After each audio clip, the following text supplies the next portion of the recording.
Eto pa mga bossing ko ang ating mabibintog na butil ng bigas. Eto pa mga bossing ko ay isa sa mga subok na napakaswerte. Kayo po ba ay meron pong bigas sa inyo pong hapagkainan? Asya, kung kayo po ay may bigas sa inyong hapagkainan, okay po yan. Ito po ay nag-a-attract ng kasaganahan at tagumpay sa buhay. Pero mas mainam, isasain nyo pa rin ito mga bossing at palitan nyo na lang ng bagong bigas. Kasi madalas ang ating bigas ay binubukbok at sayang naman kung ito itatapon ninyo dahil masama ang nagtatapon ng grasya. Kung mahilig ka sa mga pampaswerte, dapat po ay sumusunod din tayo sa ganun. Ako po mga bossing ko ay isa rin sa mga sumusunod sa ganyan, kaya ayoko po na nagtatapon ng pagkain dahil maaaring lumayo ang grasya.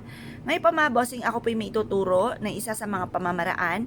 Halimbawa, meron kang lumang bigas, hugasan nyo na po yung mabuti, pagkatapos isain nyo na. Tapos kumuha ulit kayo ng panibagong baso ng ganito, ng bigas, at kayo po ay humarap muna sa may gawing silangan kung saan nasinag ang sinag ng araw sa umaga ng mga bandang 6:30 or kaya po'y alas 7, mga bossing ng umaga. Mag-wish po kayo.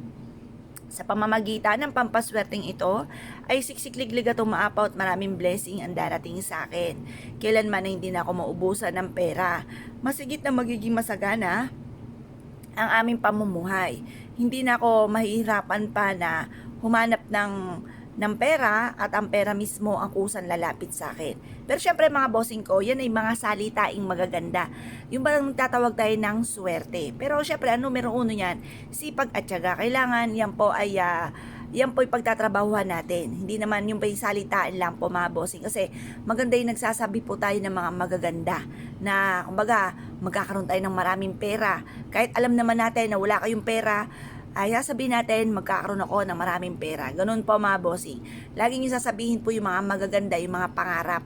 Pero wag nyo ibubulgar sa iba kasi minsan nalalaman nila yung mga sinasabi ninyo, nakukontra ka agad. Ako sabihin, maniwala sa'yo, hindi magkakatotoo. Mga ganun ba? Na yung ba tipong pangarap pa lamang ay nakukontra na. Kaya isikreto nyo na lang. Lalo na kung ikaw ay nag-iisa lamang. Lagi nyo paulit-ulitin mga bossing ko na pagsasabi ng mga magaganda. Ako pa mga bossing, kahit nakaupo ako sa trono, sa CR, paulit-ulit ko siya sabi na magkakaroon ako ng maraming benta, yayaman ako at magiging matagumpay. Ganun po mga bossing. Magkakaroon ako ng maraming pera. Ganun po mga bossing ang inyo pong gagawin. Ngayon po mga bossing, kung kayo po ay mahilig sa mga ganito mga pamamaraan, subukan nyo po itong aking tinuturong ito at mapapasin ninyo na mas magiging magaan ang daloy ng swerte. Kung dati-dati napakailap para lang kayo ay kumita ng pera, ito ay kaya tayo lagi magsasabi ng mga magaganda para lagi tayong iniaadya naman kung saan lagi tayo ay suswertihin. Maglagay po kayo ng ganito, mag-wish ka muna, ibilad ito sa sinag ng araw hanggang alas 8 ng umaga at pagkatapos mga bossing, i-mindset nyo na simula na ito ng tagumpay po ninyo.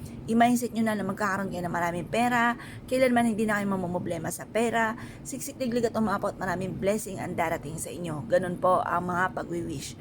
Kung kayo po ay naniwala at nais po itong gawin, huwag na po kayo magpatumpik-tumpik pa. Makakatulong po ito upang sa ganon, mas maging masagana ang inyo pong pamumuhay.